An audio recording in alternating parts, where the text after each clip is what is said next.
Hey guys, welcome back to the Liberation Room. My name is Hanson, and today we are talking about our favorite upcoming tactical first-person shooter, Direct Contact.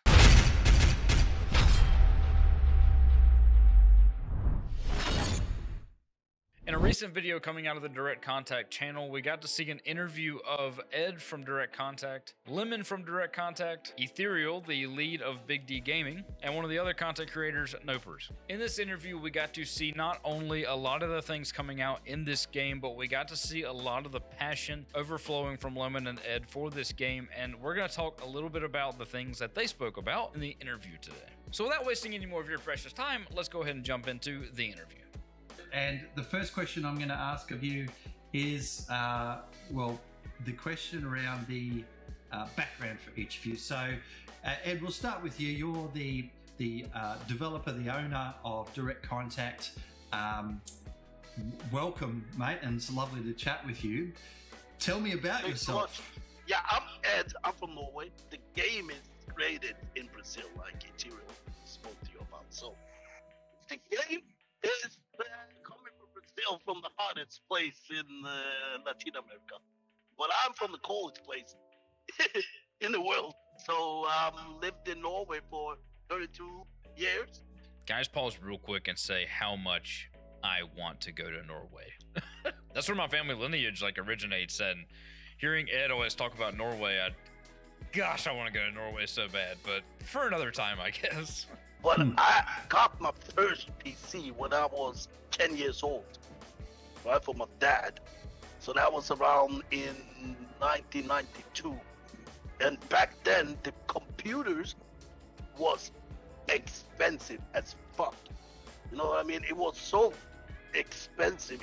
You had like this Amiga, Atari, that goes way back. That was the first computers that got shipped out. So I actually got into computer way back, but I really got into gaming when Arma 3 came. No, Arma 2 came out in 2004. So I always been playing around with computer my whole life. After that, I actually started to get more involved in 2013 when Arma 3 dropped.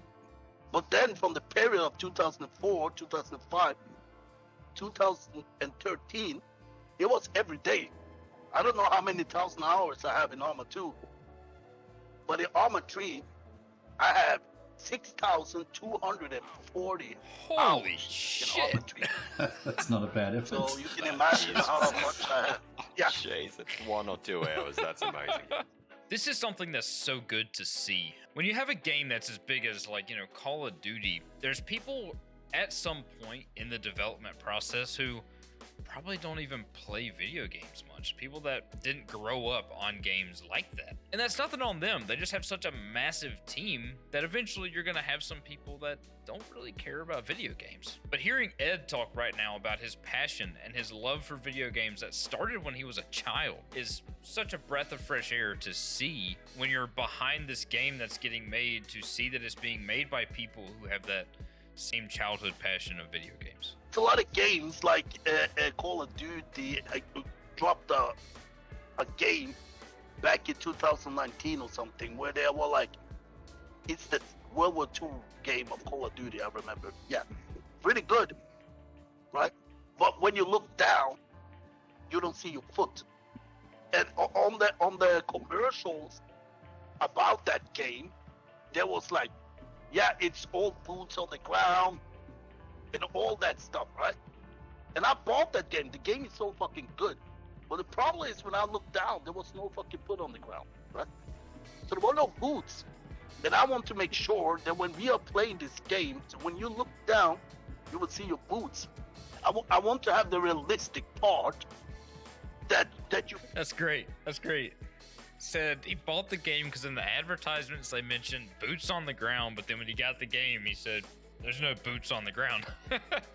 That's something small, but it speaks to something much larger. A lot of these games coming out right now that are developed by these big companies, I don't want to name any names, but Activision, they talk about how great their development team is and how great the processes they I'm not a developer, I don't know any of this terminology, but how great their systems are that they make these games with and how cool their engines are. But it doesn't matter how good any of that is if you're ignoring the things that build to that immersion. When I play Call of Duty, I don't feel like I'm in a world at all. I feel like I'm playing the game. You know, back when Skyrim came out and it was really big, there were times that I would look away, look at my monitor, look away, and a couple of hours passed. I was mind blown. I was like, oh shit, I guess I gotta get off the game in a minute. But I've never felt that with a game recently. I've never looked away and looked back and realized how much time just went by because I'm not feeling immersed. And that's caused by the small things that Ed's talking about, the boots on the ground. So I love to hear that. Right? And that's the difference between a game and a simulator, isn't it? Oh man, that's a huge point. Huge point. We're not looking for a game. We're not looking for a game. This community's not looking for a game. We're looking for a simulator. We're looking for milsim.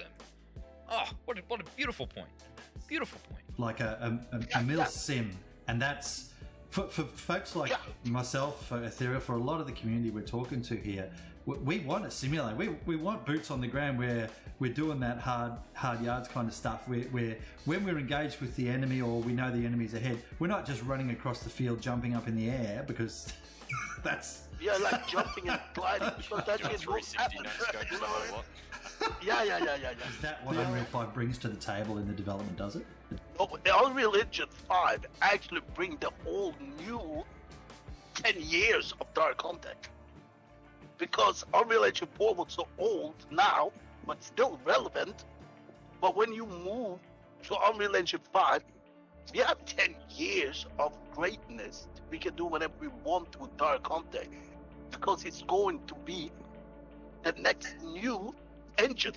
That's a great point he's actually speaking to. Dr. Disrespect, when the most recent Modern Warfare came out, he actually stated that engine's on its last leg. Now, I know Activision uses a whole nother proprietary engine for their games. These engines that we're currently using, Unreal Engine 4 and Activision's whatever they call their engine, they're outdated. They need to be moved on from. And like he's saying, with this new engine coming out, it's going to give us a little bit of future proofing as far as how the game looks and performs. So it's good to see a indie developer going with a better engine than a lot of games coming out today. So that's good to see. Look at Unreal 5, and as I've ported the game over to Unreal 5, because I noticed there's too many bugs, and we're going to have to literally strip the entire game down and build it all again in Unreal 5. And the thing was this news, as shocking as it was exciting because this brought new opportunities, because Unreal 5 brings to the table new technologies in gaming that have never been seen, the rendering qualities, and as Unreal 5 updates its own engine, we'll be able to update our game to keep up with the times.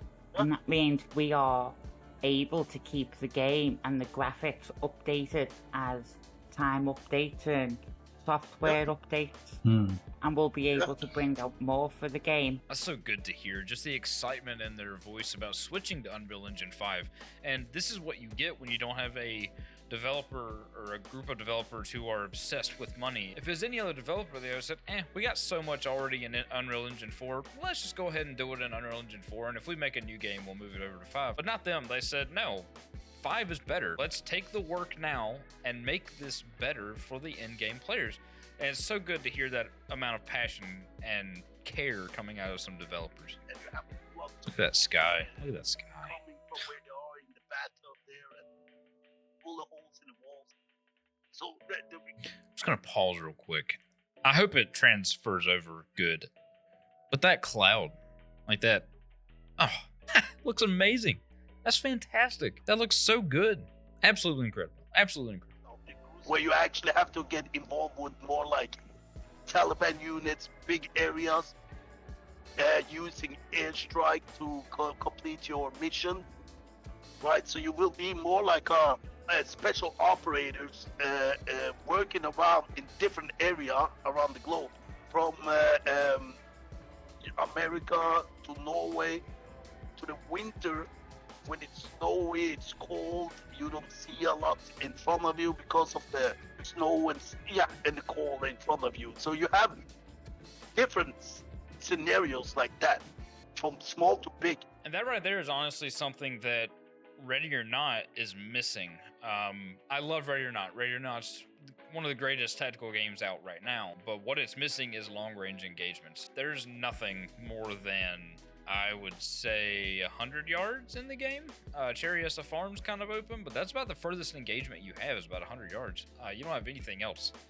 So, you know, like standoff and, you know, bullet drop, stuff like that is never accounted for. You can pretty much beat every level in the game with a pistol. It's that tight of quarters. So it's good to see that this game is going to have a healthy mix of long-range engagements and short-range and straight-up CQB engagements. So it's good to hear him talk on that a little more. Guys, I cannot stress enough that if you want to get involved in this game, in its development, like Ed said, drop in the Discord. I'm going to have a link to it down below. Please check it out. While you're going on Discord, please go ahead and check out the one that I'm making for my channel, the Tactician's Toolbox, which is an area for players of tactical games to get together, look for other teammates, and just in general chat about games. Also, if you want to see more updates about Direct Contact and its development, then go ahead and subscribe to this channel at the Deliberation Room. We would love to have you join the team. And we're going to see you guys in the next video. Be safe, stay happy, peace out.